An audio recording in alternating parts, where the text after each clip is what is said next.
রাতে একটার সময় ওরা যখন গভীর ঘুমে অচেতন ছিল, তখন সে তাদেরকে গলা কেটে একটার পর একটা গলা কেটে হত্যা করে।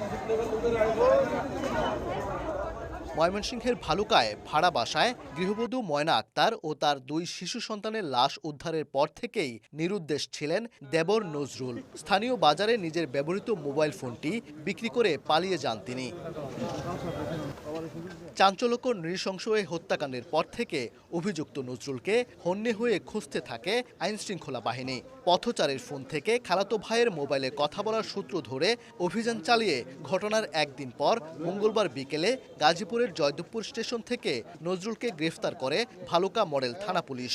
ময়না আক্তার তার স্বামী, সে তাকে প্রথম দেখছে, দেখার পরে ওর যে আসামি নজরুল ইসলাম সেও আগে আসার সাথে সাথেই আমরা তাকে ধৃত করি। মূল হোতাকে গ্রেফতারের পর বেরিয়ে আসে হত্যার রহস্য।